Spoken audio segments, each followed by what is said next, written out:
ఏం చేస్తున్నావు అక్క? చేస్తున్నా. చీర కొనుక్కున్నాను, చూపించడానికి తీసుకొచ్చాను. అవునా, సరే కూర్చో. కింద కూర్చోలేను, సోఫా తీసుకోవచ్చు కదక్క. అంటున్నావు కానీ మన ఇల్లు ఎక్కడ సరిపోతుంది? ఇల్లు మార్చి అక్క 10,000 పెట్టి. ఏటక్క ఈ చీరలు? 4 చీరలు తీసుకోవచ్చు కదక్క స్కీమ్ లో. తీసుకుందాంలే. అక్క నేను చైన్ తీసుకున్నాను, బాగుందా చూడు. బా చాలా బాగుందమ్మా. ఈ పసుపు తాడు ఏంటక్క 300 పెట్టి ఇక్కడదన్నా తీసుకోవచ్చు కదక్క. రా చిన్నూరా. నేను మా పాపని ప్రైవేట్ లో జాయిన్ చేశానక్క. మీ పాపని గవర్నమెంట్ లో ఎందుకు, ప్రైవేట్ లో జాయిన్ చేయొచ్చు కదా. చేద్దాంలే. సరే అక్క, నేను వెళ్ళొస్తాను. అక్క ఎన్ని రోజులు? ఊరెళ్ళామక్క. ఊర్లో అవునా, మీ ఇప్పుడు ఎలా మధ్య ఉంది? యాక్సిడెంట్ అయ్యింది.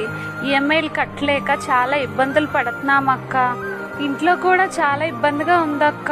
అవునా, ఇదిగో అమ్మా ఈ డబ్బు ఇంత డబ్బా?